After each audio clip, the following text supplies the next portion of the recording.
Hello and welcome along to episode 51 of the Don Michelle sponsored A View from Section C. Senior, we had our milestone episode last week. We did. Now we're moving on, but we're looking at the next milestone, which is going to be 100. Yep. But we're making up for it tonight with a special guest. We'll come to that special guest in a second. But how's your week been? It's been okay. It's been Good. all right. Working from home, obviously. Yep. But yeah. Yeah. Still as busy as ever, getting plenty of work done for the house. So Good. That's it's not really it. It's nothing else. Yeah. Work, you'll podcast, ice hockey. Work, podcast, ice hockey. Yeah, it's a pity Eat, there's sleep, ice repeat, hockey is it? involved in there. Yeah. But yeah, you'll get your new car sticker soon from your daughter-in-law. About time. Yeah. That's She's what got I'm her gonna own one say. on. She put her own one on today. Oh, wait a Mine's is on. minute. Now, wait a minute. Am I going to hit a start with a call out? Right? Because she said she made one and she gave it to you, which is fair dues. Aye, but And she she make says, your in. But she's made her own first. No, she made the two of them. They're both of them are sitting there. She's just not had time because she couldn't do it on whatever day we had again because on Sunday your car would have been wet because it was raining. So she wouldn't have been able to do it. Yeah, okay, whatever. Sorry. Shocking. Actually, you know what? I was driving through to Glasgow today for work, and we were stuck in the ridiculous fucking traffic that happens in Glasgow at fucking 8:30, 9 o'clock in the morning. And someone was actually scanning it from the van behind. Some woman was scanning it. She probably put it on and thought, "What the fuck is this shit I've just scanned?" So yes, it'd be even funnier if she was a Clan fan. What is this? Listen to that, and we're giving it fucking Dyson Stevenson's a dick. Fucking Hoover. Stuff like that. But listen, call outs. There So we I've go. only got one. But I've we're only got moving one. straight into it. Definitely. It was a shout out, but it changed to a call out. Yes, exactly. And it's Steph Boyle. So, as you know, we go on the scrounge for food when we're at the games, right? Yeah. Namely cakes. And Steph says, if I give you something, will you give me a shout out? And I went, of course I'll give you a shout out. What is it? She gave us the middle finger. Like that. And I went, that's good, Steph. You've just changed for a shout out to a call out. So you've now been called out, Missy. That's it. Yes. Yeah. So, but you can make up for it. Bring cakes on Sunday or Saturday, whatever day. Yeah. Yep. Well, shocking behaviour for the I'm not going to be there, nowadays. so I hope she brings fuck all for you. And if she does bring fuck all, I'll give her a shout out. But yeah, so on that note, shout outs and call outs. There's nothing this week. It's been quite a quiet week, so nobody to be shout out or call outs. But yeah, we started off a show, obviously introducing it. It is episode 51. We were getting a special guest on the show because Senior went away to Timbuktu last week, so we couldn't get anybody on the fans wise on it. So I had to pull some strings. I had to get this guy on. It's episode 51, and there's no better player to come on to represent the number of the show. And before you say anything, Senior, it's not Spencer Dorowich again. You're joking. See how you build that up? I'm thinking you've got El Doro again. No. I'm thinking the top player that wore 51, I'm thinking it's Doro. Well, I think he's probably going to come in and kick your arse for saying that. It is not Doro. It is from one sponsor. You know, I sponsored them for a season and a bit. He now sponsors part of the show. It is none other than McGiff himself, Cam McGiffin. What's happening? Hey, it could only have been him. Episode 51. Arguably best and worst player to wear 51, depending on who you ask. Opinions vary from like bottom to top. Some people think absolutely best. Some people think, fuck, that guy actually played for us. There might only be two people that thinks it's the best 51. And even then, I don't think Grant will think it's the best. Even then, you guys debate that. Yeah, 100%. 100%. But yeah, I had to bring it in with episode 51. Senior, every time I go in for a haircut, Cam's always asking when he's getting on the show. You know, big follower of it. He really wanted to be interviewed. I know he loves this sort of stuff. Technology as well. He's been dying to get on. So I thought, you know what? Episode 51 it's going to be. Took me half an hour to get these fucking headphones connected. No wonder I'm saying it now. It was like that. It was like that when you signed for the Stars, was it not? Ken, with the big announcement and the interview that came over really, really well. And we were going to speak about that later on, but it's probably a good place to start in Cam and interviews. Now, there is a very strong rumour that you had that interview pished. Yeah, I still would have been pissed because I wasn't yet hungover. And if you look at that interview closely, you can definitely look at me and go, "Yeah, half an hour's sleep." And so, nothing's truer. I can confirm that rumor is spot on. I was still completely hammered. Good effort. Absolutely. Listen, I was celebrating signing my first Elite League deal though. So, you know, for someone that never thought he would make it past fucking amateur hockey. Justifiable. Yeah. But yeah. We'll just get straight into it. Now that we know he was pished on that interview, we'll wonder if he's pished on this one. Who knows? So starting off a career down the juniors with Swindon, and then obviously you got your call up to the NIHL 1 with Milton Keynes, and then going into the EPL with our good buddy, former Stars player Slava Kulikov. What was your transition like from juniors into kind of NIHL, EPL? You know, how is that? Because we hear things about that kind of standard, and all we've got to compare it to is the SNL. So going from juniors to that, what was the jump like? You know what? I remember saying this at the time, and it's difficult to like kind of portray to someone that's only seen Scottish hockey, right? But the jump from juniors to at the time I was playing ENL 1 with Thunder, with MK Thunder, that jump wasn't that big because, brutally honest, at that time, the ENL was below the standard of the SNL. The SNL is kind of like, between what team you play for, it kind of creeps in between that NIHL 1 now and NIHL 2 level. It kind of just depends who you play for. Yeah. But the NIHL 1 at that time, if you jumped from juniors to that league, you could usually get on all right. If you were a pretty good junior, you were going to get on all right in the ENL 1. But then that jump from the NIHL 1, well, the ENL 1 at the time, up to the EPL was when it was like, okay, this is now like, I did all right as a junior, I played okay, and then next thing you know, it's like, these guys are professionals. Like, the EPL, like, no doubt about it, still had some of the best players I ever played against, regardless of Elite League. Yeah. Yeah. You could probably still see that just now. When you look at some of the guys that are playing in the NIHL now, there's some top class imports are playing there. Absolutely. Guys just find their comfort zone. You know, one of the ones that I kind of recently kind of have seen, but then he played in Fife, was Carlo Fanucci. He played for Swindon when I was in Peterborough, and it was like he did okay in the EPL, but then did really well in the Elite League, and it's just a completely different style of league. Yeah. So you know, you might have done well as ENL juniors or anything like that, but then when it hit to the EPL, you were like, "Oh fuck, this is a completely different style." It was heads down. It was 5 imports. It was 15 Brits protecting 5 imports, which, you know, was great for some guys. British guys were getting paid really well. They were big parts of teams.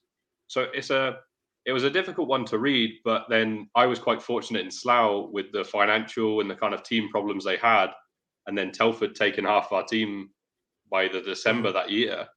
I went from, okay, 4 spare D-man, maybe get some time. And the next thing I know, I'm penalty kill, first line with an import defenseman as a D partner. it just explodes straight away. So that's where it's like that league at that time for me was perfect, because it's like I was young and I was ready to go. And luckily, if you go into a team that's folding as a young kid, it's the best thing you can ever do, because it's like, oh, actually, I'm gonna get ice time here. Lots of ice time. Yeah. But yeah, playing for Slough under Slava. Obviously, he was a league and playoff winner with the Stars back in the BNL. You both then moved to Peterborough. So was that a case of Slava knowing your game from Slough and giving you the call to say, listen, we've got this opportunity in Peterborough, let's get hook back up together again? You know what? He didn't take me straight away, because he knew that staying in Slough would be the best thing for me. Obviously, being as young as what I was, and then the team kind of on the route down was like, look, if you're going to get loads of ice time, I'm away to Peterborough. This was kind of mid-season, just before the January cut-off line. He went to Peterborough, took a few imports and high-end guys with him. Yep. So he's kind of said to me, stay there. Even though I remember at the time I pleaded with him to go. I wanted to go. I wanted to play for him. And he was like, no, stay here, things like that. And then as soon as the summer hit, I think a week after my last game for Slough, I was at the World Championships, and he was on the phone before the World Championships have even ended, saying, like, you ready to come to Peterborough? So that was an easy decision at that point, because I wanted to go at Christmas, but then I made the right decision ultimately by staying there. And then, I was thankful that he kind of turned me down at the Christmas time, just so I could have the rest of the season playing good minutes and, providing a good part for the team. Yeah. What was it like to play under Slava? Because for us, Slava was always quite a quiet guy. Like, when we saw him on the ice, he was a quiet guy. He was a very good, skilled player. He was a very quiet guy until one season he decided to drop the gloves with Chris Connerboy, not realising it was Chris Connerboy, and got his tatties for him. But what was it like playing under Slava? Slav dropped the gloves with Connerboy? Yeah. He never really got a choice. He turned around and then realised it was him. Round, the gloves were doing, and he turned round and it was like, oh shit, it's Connerboy. Well, that flew under the radar, because I wouldn't expect that of Slav. Slav was a quiet guy. He was a really quiet guy, but then he was a big thinker as well. When I was there, my first and second year, he had his dad there a lot of the time. Obviously, his dad played in the second Red Army team. His dad was a fierce coach. He took care of the D, which I still have nightmares about some of the drills and some of the ways that he would coach. But without a doubt, he kind of showed us what it was like to win, and we really took a winning culture in Peterborough at the time, just because of how hard we worked. We had a team from start to finish where Slav, you know what, we were maybe not the most talented team in the world, and we didn't have the biggest budget in the world in Peterborough, but that team worked hard every night, like no questions asked. And we had the rink where people hated coming. I would say Peterborough is equivalent to the, I wouldn't say Fife, but maybe like Edinburgh of the Elite League at the time. Yeah, right. Because other teams hated coming to Peterborough. I remember when I was going to Peterborough with Slough, and then Slough was asking me to go, I was just like, all I know of Peterborough, horrible changing room. This, the ice was, unless you were used to it, was terrible. You had one electric shower that was never warm. And I'm like, fuck, like, away team sucked to go to Peterborough. Proper suck. But then, home team standard, get treated like royalty. Yeah. Like, honestly, as a home team in Peterborough, you got treated better than most elite league teams. It was a true setup. It was the business. It really was. Yeah. But Slava was a quiet guy, but he was a big thinker, and then would come to you and say, this is what he's seen, and you always listened, because it was like, he knows what he's talking about. Fucking good player. Yeah. But saying about the Peterborough changing rooms, it's so what you're saying is it's almost as much a shithole as Fife, but nowhere near as bad as a shithole as Fife. You know what? right? And I know it's going to be an unpopular opinion, but we might kick you from this. Fife isn't that bad as an away day, right? Yeah. I compare it. I was in Edinburgh last weekend, not the weekend just gone, the weekend before with the SNL, and like that rink's just opened up again, and that place is still a dump. Yeah, it's horrendous, right? So Fife, you get granted the changing room in Fife. It's not great, but it's big. Everyone has their own space. Everyone has their own thing. The ice is always pretty good in Fife. You can't moan. Whereas like Edinburgh's got fucking potholes in the ice. As we say, no lights fall down, covering the asbestos in there. It's fucking awful. I was going to say, well, no lights. I no can lights deal with fall some down in things, Fife. but yeah, no, and fucking lights hitting little Hartman and Yeah. Honestly, so senior, I don't know if you know about that, but there was a light fell during the game. Was it during the game or the warm up? It was during the warm up. Ryan Thompson told me. Unbelievable. See, I think it was JD. He says JD flipped it up and I hit the light. He said the next thing the light come down and hit young Hartman right in the head. In all fairness, I'll clear it up for people, right? I'll clear it. It wasn't actually the whole light. It was just the cover. I mean, still, my point still stands that Edinburgh done, but it was just the cover. Yeah. So everyone's got this image of this fucking full floodlight just landing on little Hartman. I know. So it's like they would have killed the laddie. But no, just the cover. Yeah, but you were saying that about the winning mentality in Peterborough. You did go on to win the EPL playoffs that first season with them. The final four. It's in Coventry, isn't it? It's at the Sky Dome. At the time, it was. Yeah, I'm not sure if it still is now with the NIHL. Yeah.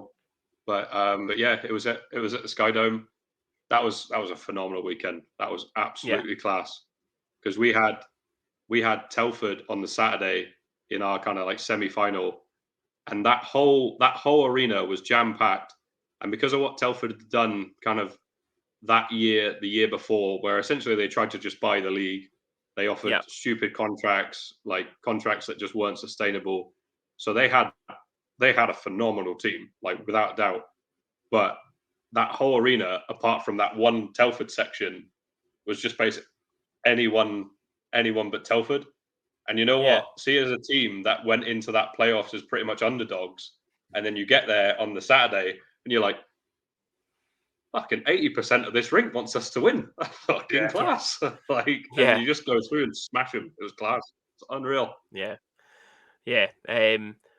First kind of major trophy for you as a player. What was it? How special was that? We'll come on to winning a bronze medal, but your first kind of main trophy though of winning something. How kind of special was that for you? Still being kind of, at the time a young kid. Oh, it was unbelievable. I mean, my D partner at the time was Scott Robson. We were 18 and 19, and we played 30 minutes a night, and we were up against even in the final. It was Tony Hand's last professional game. Mm-hmm. A lot of people forget that, but we always remember it. And it's like, I bet you do. That was a phenomenal Manchester team as well. They had guys on that team with NHL experience and all those things, and it was a great experience.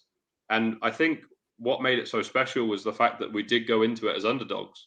Going into that playoffs, people knew that we could compete and we were good, but people always looked at the other team and go, oh, well, they've got so-and-so and they've got so-and-so. And I think they just kind of wrote us off until it was like, no, actually, we beat Telford. And then after that, it was like, well, we're here. We might as well.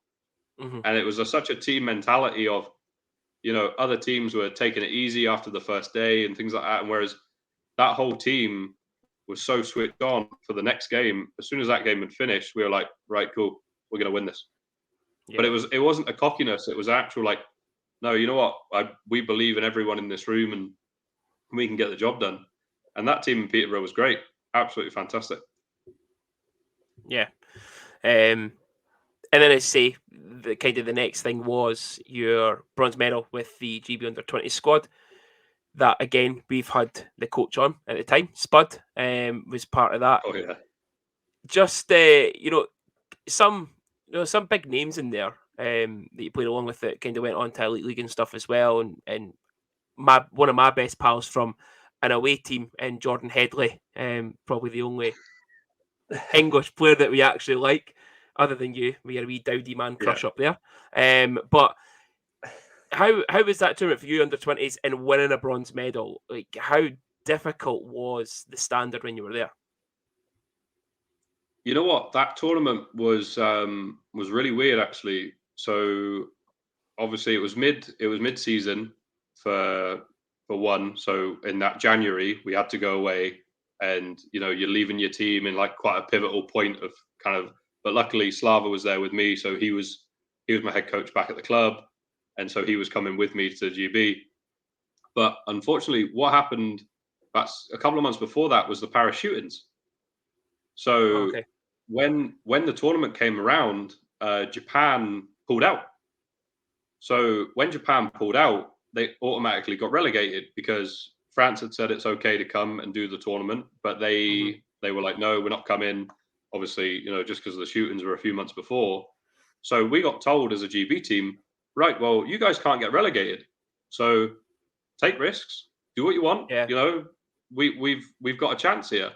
And I think the way it worked out, we had a great time. I'm still best mates with some of the boys in that team. Really, really good bunch, really good players. If you look down at that list now of who was in that team, like still elite league experience and everything like that. Just crazy talent in that team. And I think because Japan was meant to be our last game, we beat France in our last game anyway, 3-2. That was a sellout rink. Beating France 3-2 was absolutely brilliant. And then we got 4 days off in Megève in a ski resort town. And I think by day 2 of that, no taxi would take anyone with an English or British accent. So I think we did a pretty good job. That's what I remember. As much as I love the fact I got a bronze medal, and it was, it's still a great achievement to this day. Yeah. It's like the thing I remember most about that is the taxis not taking us if we were British. Just because we could not be trusted. Yeah. It's all about the drink with you, McGiffin, I'll tell you. It's all about the drink. But yeah, you see, there was a lot of elite experience there. Guys, Ollie Betteridge, Lewis Hook, Alex Forbes, then some ex-Stars players, Duncan Spears, Josh Grieveson, and obviously current Stars players, Tom's Rutkus in there as well. So a lot of guys in there.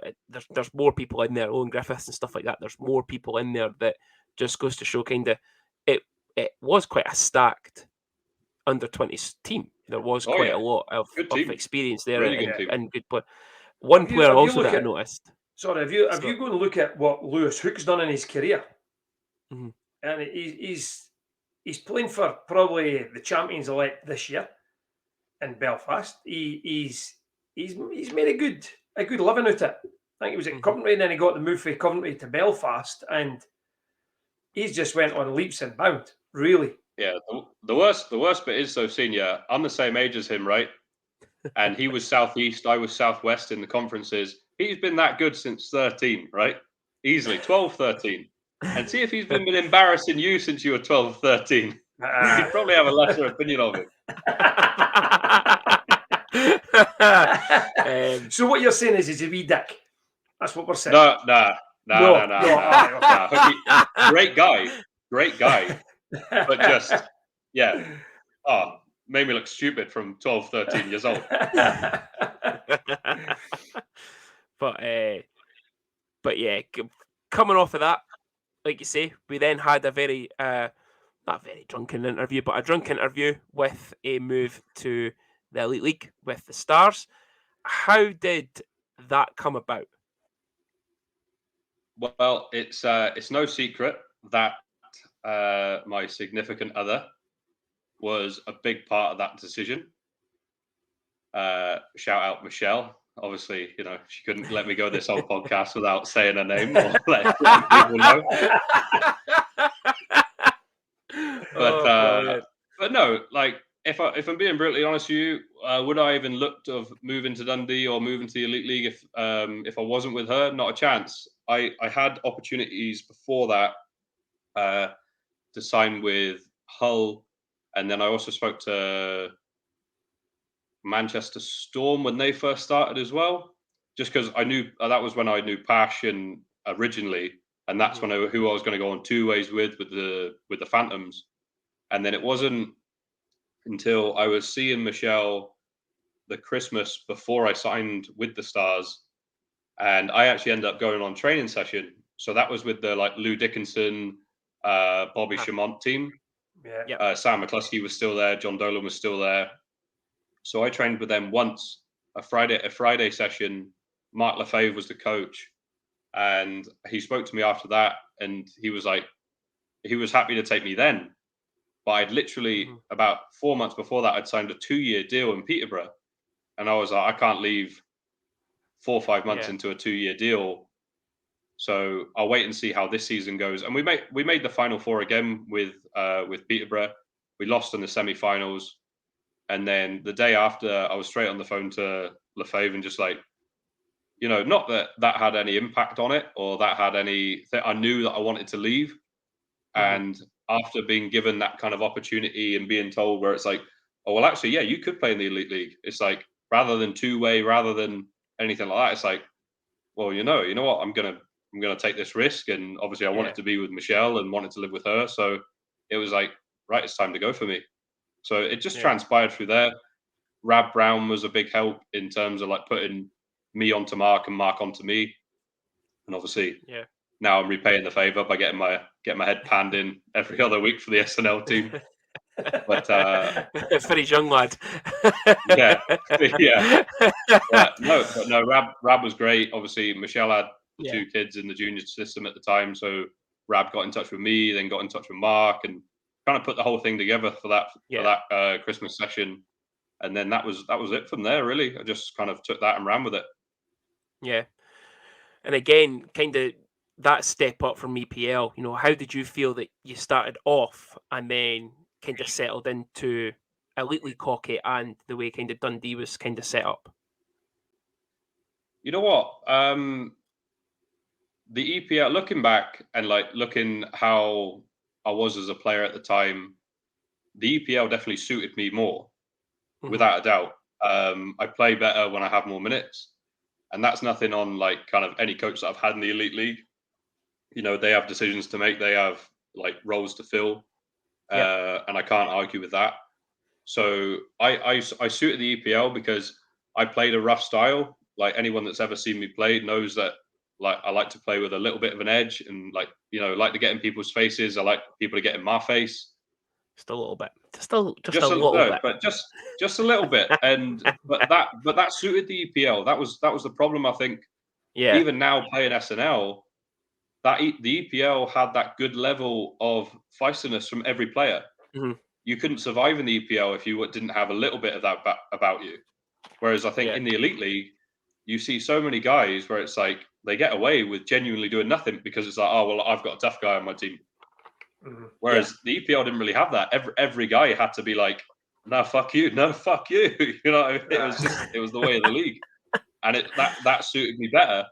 So the jump up, I had to think a lot more. It's a big thinking game. You can be as fit as what you like in the Elite League, and I think you've seen so many examples of guys that are in the best shape, but it's pointless, because if you don't think, the Elite League is wasted on you. Absolutely wasted. Doesn't matter if you're the fittest guy in the league. If you are not thinking, you will not win games or be a successful player in that league. That sounds familiar this season. What I like just touching on there, because we've heard this quite a lot with Stars this year, right? And you've just touched on it in EPL, and you were saying that everybody seemed to be feisty. Everybody was like team toughness.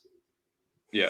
And we've heard that a lot this year at Stars, that we never brought Haas back. We brought in Fraser now, but we're not really seeing the big hammer time that was in all the videos, because we're keeping on going for team toughness, and we've never seen that. So that's like what you were saying at the EPL level. You had to have that team toughness. You didn't just rely on your enforcer to go and take out their enforcer. Everybody had to look after everybody else. Yeah, I mean, it would be unfair in the EPL because of the way the league was set up. Like, you know, our toughest guy in Peterborough at the time was a guy called Greg Pick. Right, hardy guy, without a doubt, could fight and would take on anyone in the league.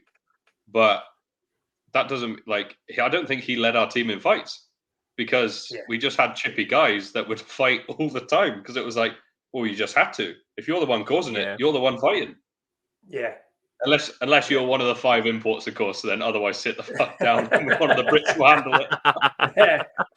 Boy, the import looking behind them. Where's McGiffin? McGiffin, come on! We've started a fight here. I was still catching up with the play. What a shock! You never had that fat arse back then, though. By the way, I wanted to talk about this on here while I'm on here, while I've got an audience, right? Hold on. Have we got a call out here? I've got a call out on fucking Junior, right? Because why am I getting sent by 3 different people who I'll leave no names, because, you know, I'm not a grass. Why am I getting sent 3 clips of you calling me fat? Calling me fat? When did I call you fat? I think, Big Senior over here was like, oh, he'll be useful with his fist, which I don't mind. It's a complete lie, but I don't mind it. Right? You, fat ass this, fat ass that. Laurie, you know what? I can still play. It's fine. I've got on a bit of timber, but I can play. Oh, way to go, that's what I said. That's what we need in this Stars team, is that fat arse clearing the fucking net. We need his fists. That's what we need. I think that's what the conversation was. Listen, the worst bit is you're both fucking lying.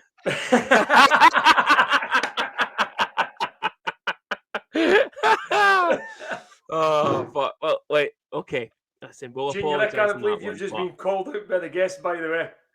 Well, it is what it is. Absolutely. I'm not leaving this podcast until that was said. Well, let's move on. So that's that first season with the Stars. Obviously, we made the Final Four weekend in Nottingham. Yeah. We beat the Clan to get there. Now, again, I think we actually spoke about it during one of my haircuts. Actually, you were saying that, you know, my first year in Peterborough, made it to the Final Four, underdogs. We went and won it. Everyone's writing us off against Braehead, as they always do. The self-entitled Braehead, Renfrewshire, Paisley, Glasgow Clan, whatever they were fucking called at the weekend, and they wrote us off. We beat them at home. We beat them away convincingly over 2 legs, and then obviously we got the Final Four. What was, for you, the atmosphere like at that home game against Glasgow? Because for us, it was obviously I think we kind of topped that with the Sheffield game last season, but that was the first kind of atmosphere we'd seen in the DIA for a long time, with the Fear the Farina banners. Everyone had flags there. It was loud. What was that like for you? Oh, it was wild. I love seeing the DIA, like, because I think a lot of people forget the DIA is not a small arena. No. That's why, you know, when crowds aren't great, that's why it looks a lot worse than what it is. Because, you know, it might look empty, but there's still 850 people there. And I'm just using that as I don't know the Stars numbers or anything like that this year. Or 1,500. What I'm saying is, but it's one of those things where it's like, that's not that bad. Whereas that would make other rinks look completely full. Yeah, it's not your Belfast or your Nottinghams or things like that, but it's not a small arena. So see when it's jumping. Yeah, that's a lot of fucking people on top of you, screaming and shouting.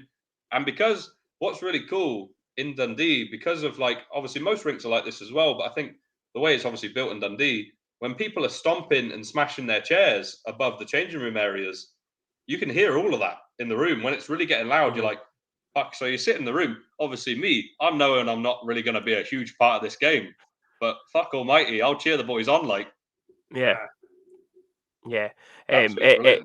It was loud, and like you say there, I think that was kind of one of the main reasons that we did end up going beating Sheffield last season, was just because we got that stoppage in play from Pavel getting his helmet fixed, and I was there with the drum just constantly going through that whole break. Everyone was on their feet, chanting, clapping, screaming, the lot.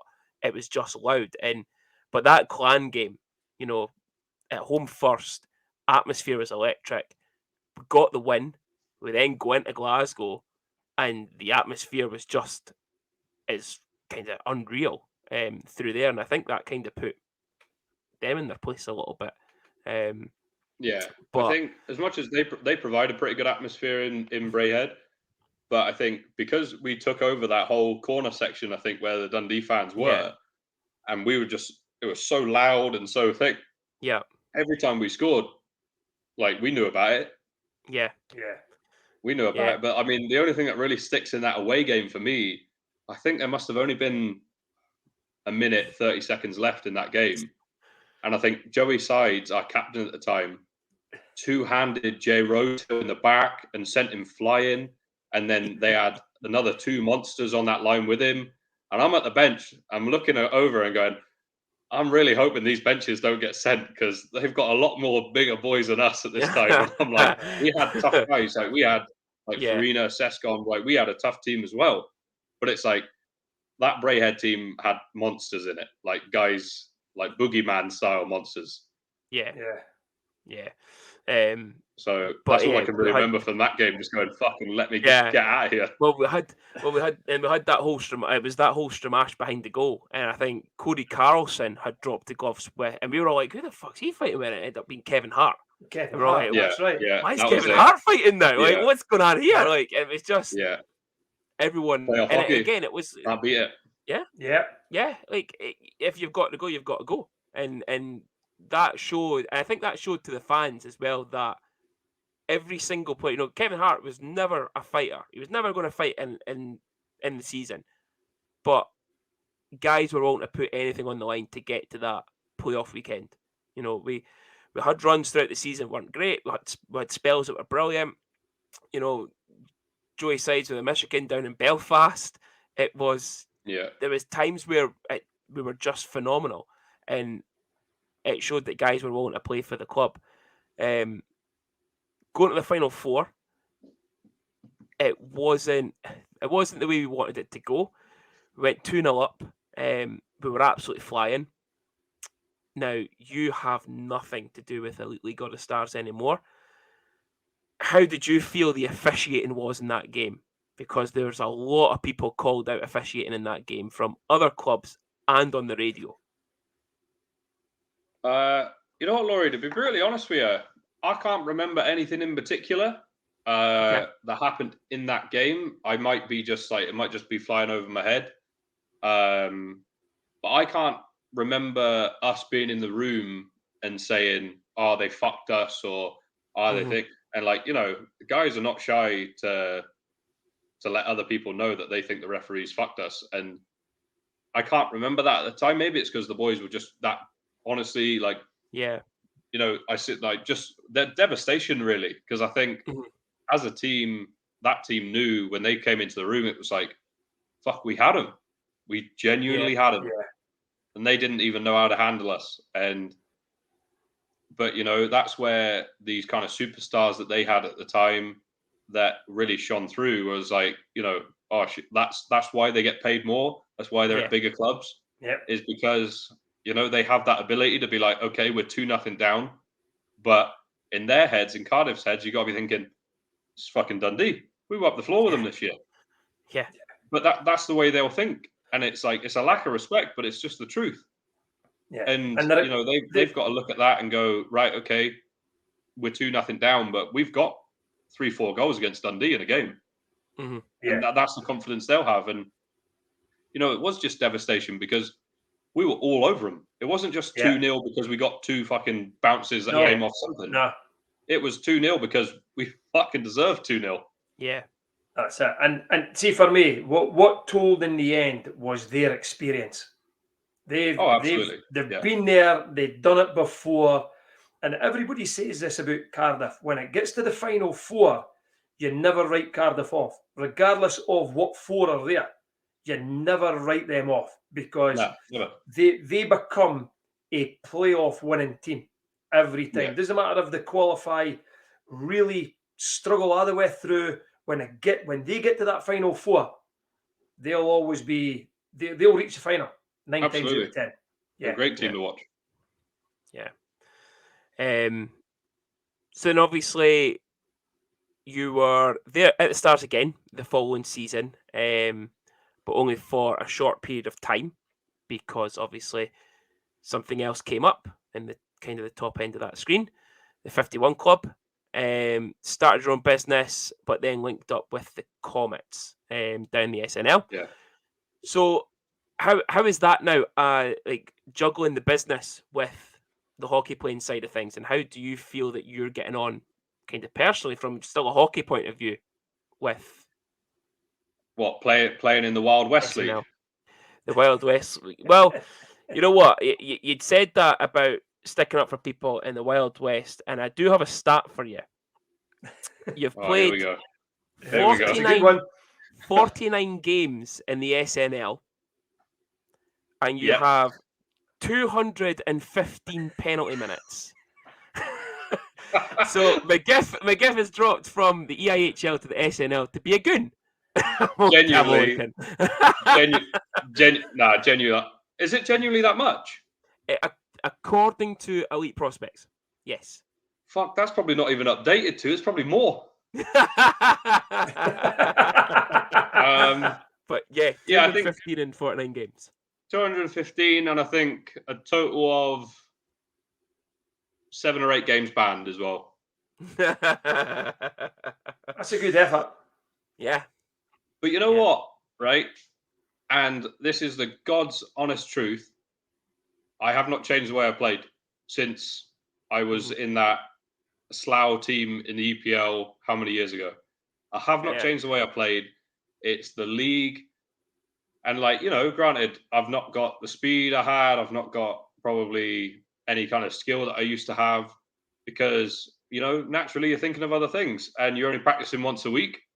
Yeah. And, your fitness takes a back seat as well while you're trying to do other things in your life.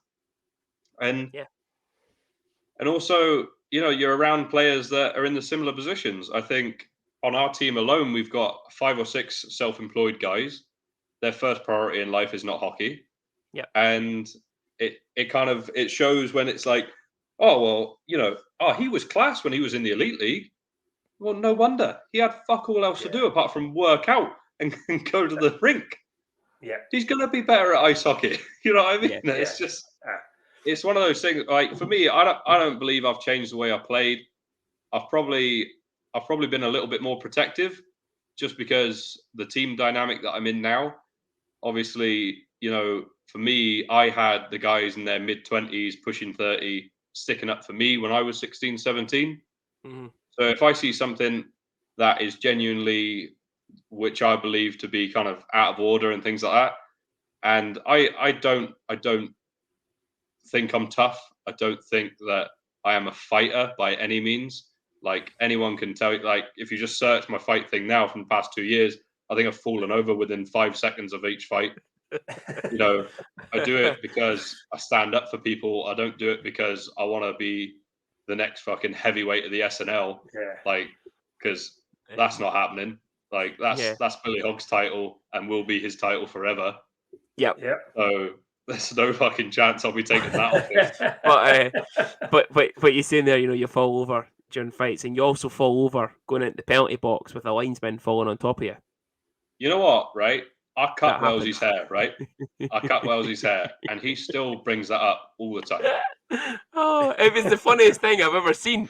I think Dave and Grant were there as well, and we couldn't move. The fact that you're getting pushed into this penalty box, and then the linesman's lying on top of it. It's like the scene out of Goon when I think Sean my William dad Scott lands on retweets top it of the every year. guy. Retweets it every year. Oh, it's tremendous. That was my first year in the league, and that was after me and Chris Phillips were chasing. Yeah. Fuck, I can't even remember who. We were chasing someone down the ice because someone hit John Dolan, and it's like, you don't do that. It's an amateur league. You don't hit John Dolan. Like, and that was the reaction of like him at the time. We were like, "Fuck is going on here?" But yeah. So how is it for you, kind of juggling, the business with hockey?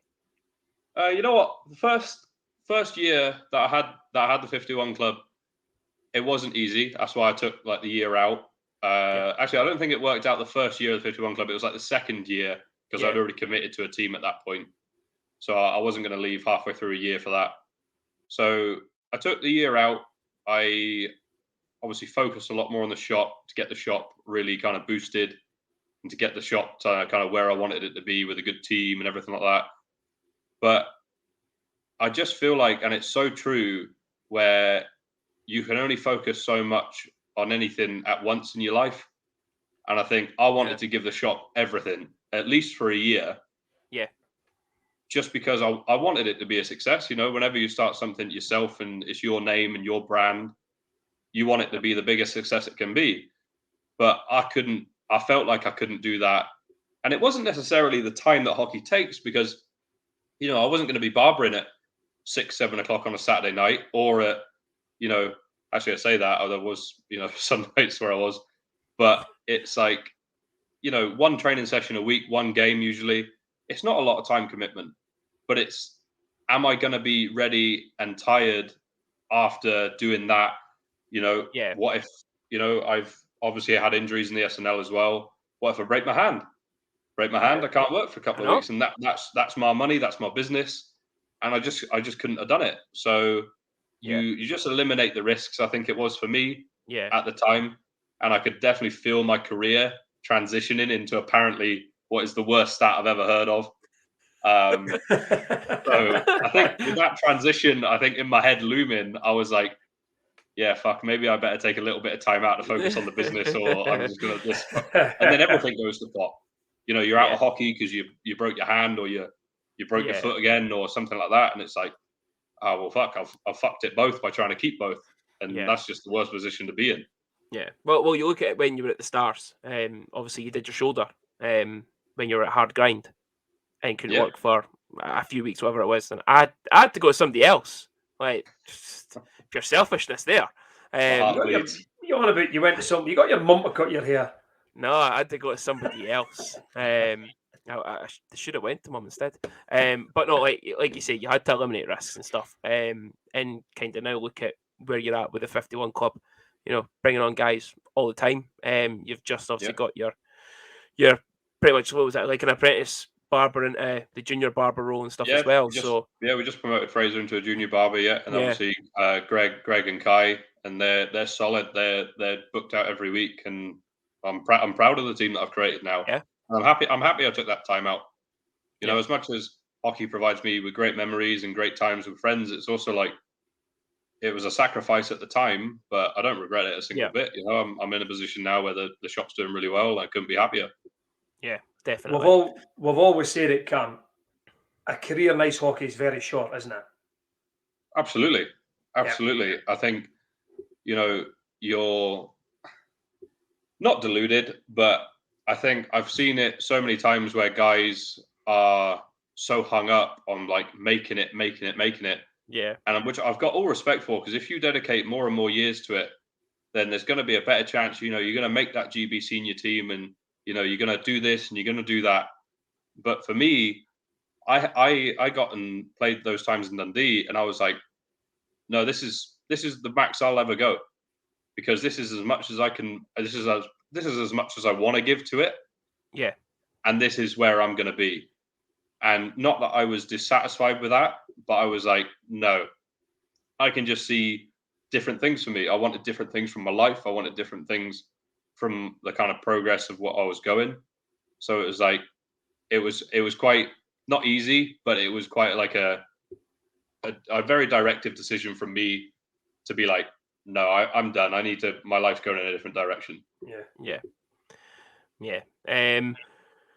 Just kind of brings us on to wrapping it up. We've probably touched on it, but what was your favourite moment with the Stars? Podcast friendly. My favourite moment would what would my favourite moment be?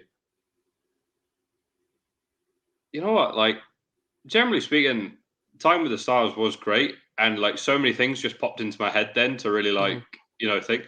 But as much as Final Four was great, that Braehead weekend as a whole, the one before like the semi-final against them, that was a wild weekend because of the atmosphere leading up to it, and obviously a lot of fans the week before being like, oh, this will be our first time, this will be this, and I'm like, fuck, there's quite a bit of pressure without there being any pressure at all, because it's like, if we don't get there, it's just another year.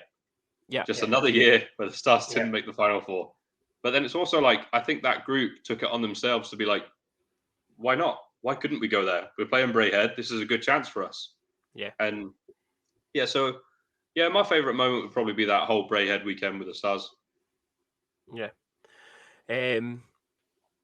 Final message for and I did send you this over, and I said Stars fans listening, but even the Comets fans, because obviously we will have Comets fans joining as well. But what is your kind of final message to fans listening in? My final message to the Stars fans would be, no matter what you see on the ice, no matter what you think, no matter what you hear, I can promise you it is nothing to do with effort from any of those boys. You do not get into that position as a hockey player and as a professional without trying. The Wards, as a whole family, do their absolute best every year. They put up with so much shit, and they still deal with it every year. They still gun out and put genuinely the best of the situation out there. And I think, I see a lot of criticism for them, and I do think it's unjustified most of the time when people haven't got the full story.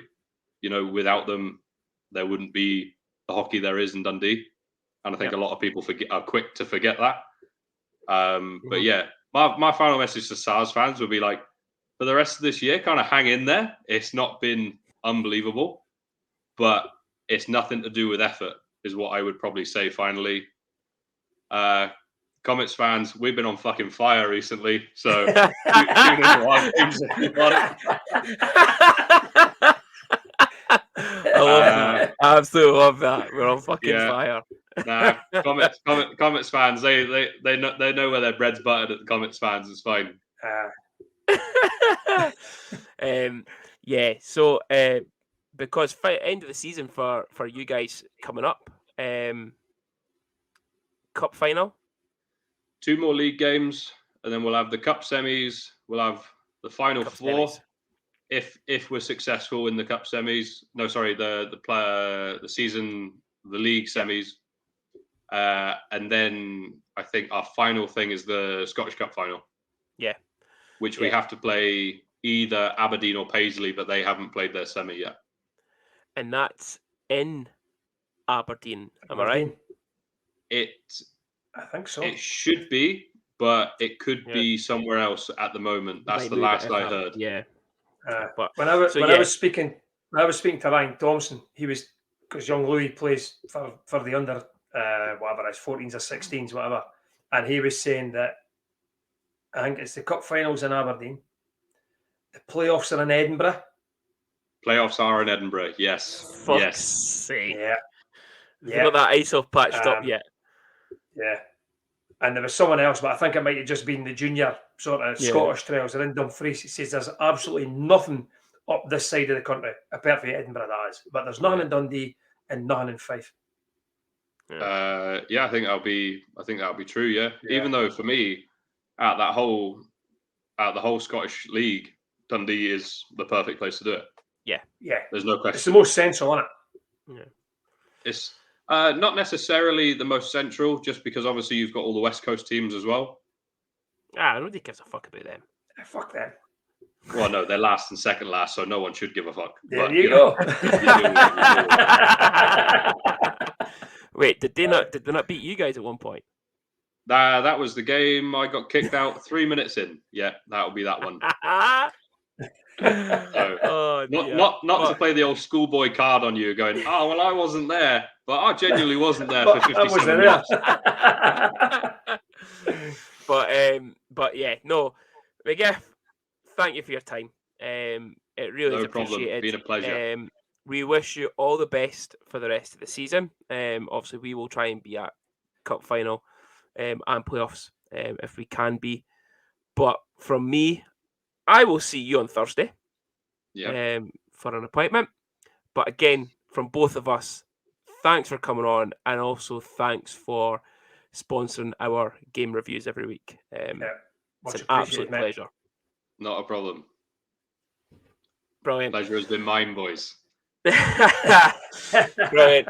Well, thank you very much, and we will let you go as we continue with the show as normal. Perfect. Cheers, Cam. See you, boys. Thanks, Thank you very much. Yeah, cheers. Mate. So that is Cam McGiffin. It brings us on to the 51 Club sponsored game reviews. Not the best. No. The Cardiff Devils and the Glasgow Clans. So Cardiff Devils on the Saturday night. Cole Sanford got the Devils off to a quick start in the second period, 23-30. Stars with a quick response through Philippe Songe, assisted by Reinhardt and Barriga, 25-11. Stars then took lead through Eric Naslund, assisted by Leidsman and big streaky Ian Parker at 30-40. The Devils equalised through Ryan Penny, 37-39. Marcus Crawford then put the Devils 3-2 up at 54-02. Stars equalised through one of our own, Chris Ingalls, assisted by Reinhardt and Songe, 54-16. Stars would then take a shock lead at 56-45 through Carter Folk, assisted by Ben Soke. They pull the goalie, the inevitable happens. Joey Martin, assisted by Reed and Crawford, 59-30. All the way through overtime on a penalty shots. And Cardiff take the win in the shootout. It was an unexpected point, Senior. It was a really unexpected point, to be honest with you. And what made it a very, very good point was that young Britton was in the goal. That was a real surprise when the game sheet came out and we seen Britton's name with the number 1 next to it, and you're thinking, okay. We understood what he was doing. He was going to keep Anton for the Glasgow game and give Britton a bit of ice time. I just didn't think Coach Mason thought that Britton was going to perform the way he performed, because I'll tell you, if he didn't get injured, he had a big, big decision to make for that Glasgow game. Yeah, he did. He did. I believe Britton stood on his head a lot of times. The same way there was, and same way it was a tale of the two netminders between Bounds and Priest on who was going to kind of give up that final chance. Especially into overtime. I think Bounds had a big save. I heard we hit the beans on toast at one point. As the Arbroath point I like to say. He's hit the post, the beans on toast. Hits the post, the beans on toast. But then also Britton with an unbelievable save going cross ice in overtime as well. Which I believe is when he's got the injury with the puck to the ribs. Britton was that good on Saturday. If you look through social media all over the place, the Cardiff fans, a lot of them are wanting him in Cardiff next year. Listen, I said it last week, without playing him, he's going to go. And we can't afford to let somebody that good go. Definitely not. But they're actually saying that they should keep him in Bounds, not even the other guy. I didn't really rate that Kozan. No, nor do I. I don't like Kozan, to be honest with you. But he has saved them in games. He's good, but he's not. He's not your best goal. Yeah, he's not your Besco, he's not your Matthew Greenfield, people like that. Yeah. But he does a job. But when Cardiff fans are beginning to say, let's get him in as alongside Ben Bounds, the lad, he done something right, yeah? Yeah. Yeah. So it was a shock point and a happy point, and it brought a little bit of renewed hope to the fan base of the Stars Nation to then host the Glasgow Clan on Sunday night. And, Senior, it was that moment again. Oh, Jeezy Peeps, man. It was a Jeezy Peeps, man moment. Glasgow coming out with a 3-1 victory. Dyson Stevenson put them ahead 28-03. Gabriel Chabot doubled the lead, 36-38. And then our usual self-inflicted undoing 31 seconds into the start of the period in the third, Gary Hayden putting 3-0 up. Ben Soke, assisted by Down Eriksson with a consolation at 52-49 on the power play. I'm going to take one positive from the game. Okay. Another power play goal. Yep. But other than that, first period. First period, I thought we'd done okay. I thought we were. Yeah. We just edged the first period, to be honest with you. Yeah. I think both goalies played well the first period. Both goalies kept their teams in it, so it was level at 0-0. And then after that, there was only going to be one winner, and it wasn't us. No. You seen a team on that ice. There was two teams, and you seen a team who really, really wanted it. And yeah, this is where it's quite funny because obviously Cam's just been on here and said, it's not through effort that we're in the position. When that second goal went in on Sunday, I actually felt a couple of people actually did give up. Like, it was just like, okay, here we go. I just don't know, and we said it at games, and we've said it all season. Other people are now starting to say it. Early period goals or quick fire goals, one after the other. Yeah. The biggest issue, 31 seconds into the third period, what the fuck is being said in the changing room for concentration levels not to be switched on right at the start of the period? Yeah. I don't know. Now, I'm lost for words again, because I don't know how many games I've said it, and it continues to be like that. Yeah. And for someone, I'll say it now, I'll probably still continue. Yeah. Listen, 31 seconds into the period, you're not chasing the game. Right? Let's be honest. No. We've not been caught on a counter-attack, right? And because we're chasing the game, it's 31 seconds into the game. And for those 31 seconds, I think they were the only team that had the puck. Yeah. So, honestly, it was like the goal was quite slow motion as well, I thought. Like, the puck went across Svensson and it was just like a little kind of scoop up and it went in between his in between his arm or his pads, whatever it was. And it was just so slow motion of trickling over the line. It was honestly like watching fucking Ryan Edwards on the ice.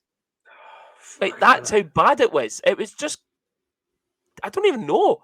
I'll be honest with you. I really can't even remember what the goals were like. I didn't watch it. I'll be honest with you. I didn't watch the highlights. Well, when the highlights come out, highlights. But when the highlights come out, you always like to think we do our homework for the show and we watch the games and we analyse the games. When we get bit, I analyse. Fuck off. Honestly, it's more. It should be another word instead of highlights, because highlights like something that's great. It should just be called the replays from from the game at the weekend. Game replay. Goals and other things. But it was just that first period was fine, and then deflated. So disappointing. Yeah, so disappointing that this was an opportunity to pull back on Fife and also to get closer to Glasgow again, and we absolutely blew it big style. Yeah, and I'll bring the league table up in a second and we'll speak about it and stuff. But that was the game for the season there. I think feel so as well. So do I. So looking at the league table, it is on your screens if you're watching on YouTube. The Stars still bottom on 25. We were on 24. So we gained a point in Cardiff. Fife also gained a point against Cardiff. So they've moved to 30 points. However, Glasgow Clan, with a 4-point weekend, now move up to 8th on 33. Yep. You've got to remember, so, Junior, right? This is the worst Glasgow Clan, Braehead Clan team ever. Yes. Ever, without a shadow of a doubt. And their fans will tell you exactly the same. Yeah. This has to be one of the worst teams. They've got wee nuggets in there. The boy Hayden's a player I really like him. But overall, and with all the shit that's went on for them, this has got to be their worst ever season and worst ever team. Yep. And it was 2 periods of absolute domination against us. Yeah. And I'm actually going to bring the league table back up again because I saw someone put it up. So yeah, the Stars have only won 8 games in regulation, and 44 games. Well, I'll touch on that later on when I do my good, my bad, my ugly. Okay. So looking at it, we have however many games in hand on certain teams above us. We've got 6 games on Glasgow. If we win the 6 of them, we'll go ahead of them by 4 points. But looking at our future fixtures, and we'll come on to the preview, obviously, for this weekend's games. It's a doubleheader at home against Guildford and Nottingham. But after that, we have a midweek game against Sheffield away, Blaze home and away, Wednesday away to Nottingham, Guildford home and away, and then we finish the final weekend, Fife away, Belfast at home. And that's when we tell Lewis who Cam McGiffin says you're a wee dick. Yes. But out of all those games, I could only see I can only maybe see 2 points against Fife. Junior, I'll tell you what the problem is, right? So we've got Guildford twice. Yeah. Yep. Going for the title. Belfast once. Yep. Going for the title. Sheffield once. Yep. Going for the title. There's the problem. This is not going to be teams that are just going to sit back and just allow the season to frit out. These teams have got meaningful. They're playing us as meaningful games. What I'd like to think could be dangerous, though, is that we've just done a gear shit. We've not got anything to play for. Let's just go and play. Yeah. Let's play with freedom now. But for me, looking at that run, and even this weekend's games coming up, I can't, maybe Nottingham at home, but I can't see anything past 2 points. What is that? 2, 4, 6, 8, 10, 12, 14, 16. But I can only see potentially 2 points out of 16. I'm going to be controversial, right? You ready? Controversial. 4-point weekend this weekend. There you go. For me, you know what? For me, I listen. You know me. I'm always quite optimistic and try not to be pessimistic. You are the pessimist of the two of us. But for me, I said it on the thread. The season's done for me. I think it's done. We're not going to finish any higher. We're finishing 10th, and that's it. Nor do I. But I still think we could beat Nottingham and Manchester. Is it? This weekend? Manchester. No, Guildford. Oh, is it? Oh, well, 2-point weekend then. Nottingham. That was a quick change. But listen, and it's the thing that, I never touched on it in the Cardiff game. We've still got guys fighting, though. Like, Chris Ingles dropped the gloves with fucking hacksaw Jim Duggan, thinking he's hard. Straight back. Chris is still scrapping, fighting in games. Every single Brit is still scrapping and fighting for ice time and putting the performance in. Dryden literally is. Although, as a team, we're not having a great season, he is Captain Fantastic right now. Yep. He is still putting everything in, still putting up points, still scrapping, and you see it in his face at the end of the games. He is so fucking annoyed and upset at getting bit. It hurts him because he does. I hope to God he doesn't leave in the summer, like what we said. We're going to keep on him, but he bleeds Dundee. He's and Dryden he now puts is on now his sleeve every week. Remember what was it? I had it was Belfast had the Adam Keefe banner Heartbeat. Remember? Yeah. And we thought, God, if we could get him made in Dundee, and we thought we'd maybe get him for Justin if Justin had stayed on, because Justin would be the heartbeat. I would like to think now, right at this point in time, Dryden now is the heartbeat of this team. Yeah. Absolute heartbeat of this team. Just does 100%. 100%. Yeah. So, I was an exciting weekend, and then it turned to bitterly disappointment. Yeah. Moving on to the good, the bad, and the ugly. Senior, take it away. Take it away. Right. The good. I've got two things for the good. Right. I've got first place and the second place. So the second place is Chris Ingles for the fight. That, as you say, it just goes to show that there is some guys out there willing to get in amongst it. Sam Duggan's no fighter, but who cares? Fucking you didn't see what happened, but he dropped the gloves and then proceeded to get his ties. So, yeah. But for me, Britain's performance in Cardiff has to be the good of the weekend. And I'm just devastated the laddie's now got injured. And they're saying that might be him done. I don't think so. No, it might be a couple of weeks. So for me, Ingles in second place for the scrap, and Britain first place on the good list, shall we say, for his performance in Cardiff.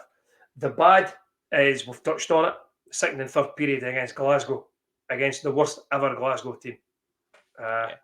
Just wasn't good enough. It just was not good enough at all. Especially and here's the ugly.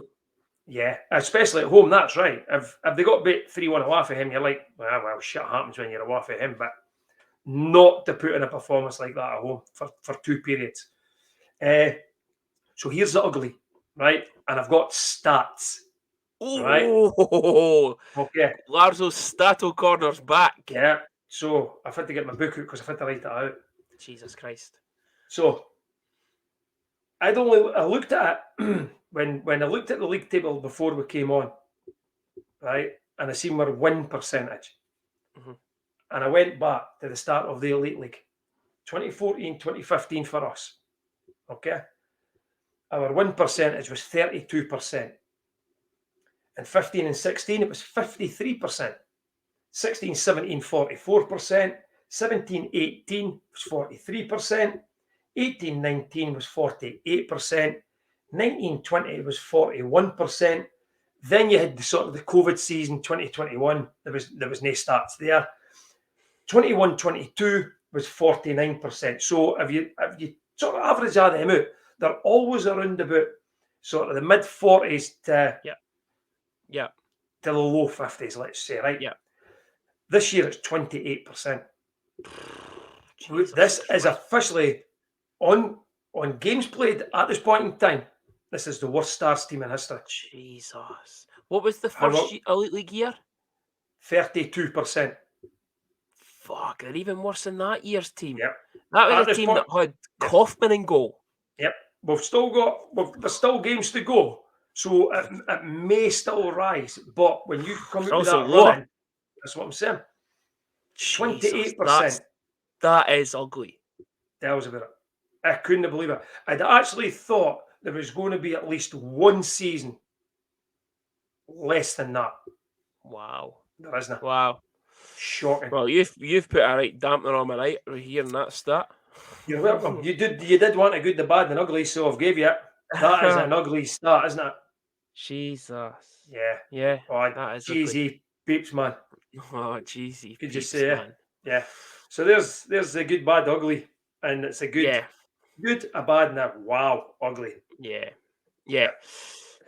So moving on, is our Craig Niche Decorators sponsored game preview. The Guildford Flames and the Nottingham Panthers home double header. Now, Senior, you will need to do the reviews of this game on your own next week because I am not going. Well, depends on if I fucking last 60 minutes or not. we might have to get a guest on. We might need to get a fan guest on next week. But so, I'm not there. Well, maybe listen. Bucky's shouting his mouth off, so we'll get him on. Aye, He can do the game review for us. But it's going to be really tough. Guildford Flames. Obviously, they're still hanging a boot up there. They've been getting when their games in hand, they still go top. I know, but they lost to Nottingham at home last weekend, and that was a big shock for me. Oh, okay, on a shootout, but still. Well, especially considering they gave Manchester 9 the night before away. I know. Right? I love things you love to see. Yeah, and just a wee side thing on that, right? Flyers got absolutely crucified for people for getting beat 9-3 in a National Cup final. Yeah, it's no good for the sport. It's a fucking disgrace. Teams shouldn't be getting that. Guildford give Manchester 9 away from home and nothing is said. Nah. Shite bags, a lot of them. Yeah. Honestly, I'll tell you, it's because it's Fife. If it hadn't been Fife, I'd been somebody else. Nothing had been said. It's because it was Fife. If it had been us that got to the final and got 9, they'd have been on top with that. If it was Glasgow, they'd been on top with that. Yeah. Guildford absolutely pumped them in their own barn and got absolutely no plaudits for it. It's just like, it's Guildford, is it? Top of the league. Yeah. Yeah. It's going to be, I just hope they didn't give us 9. Yeah, so Guildford, as you say, near the top of the league, fighting for a title. Guys to watch, Tedesco, second top point scorer in the league this year. Ryan Tate, who's 6th top point scorer in the league. They have some players in their arsenal this year. And as we've always said it, not a friend of the show, call out here, because he was due to come on and he never ever responded, and he spoke to us in person and said he would come on, Mr. Dixon. But, our friend from the BNL days, Mr. Dixon, coach, what a job he's done this year and built on it from when they started in the Elite League. They're going to be dangerous on Saturday. Definitely. But you know what? Dickers likes us, so I think if I hear a quiet word in his ear and tell him to stop at a specific scoreline, he might just do it. Because goals couldn't for nothing. You didn't get goals for and against. It's not going to win. It goes on regulation wins. So if there may be about 4 or 5 now, it might get to that point though. If I might just give it here. Dickers just but yeah. So a tough game Saturday. And then I am disappointed I'm missing the Nottingham game to give our old pal Ricci a bit of a fucking kicking again after his antics the last time. The return of Fabrizio Ricci again with Nottingham. Yeah. Tough game still. Definitely. Down there, people were saying that we should have maybe picked something up. I don't know. But Walishka, Hammond, Brady, the boy Levin that we spoke about the other week. Guys that, they're no massive point scorers. But consistent. They're there and thereabouts all the time.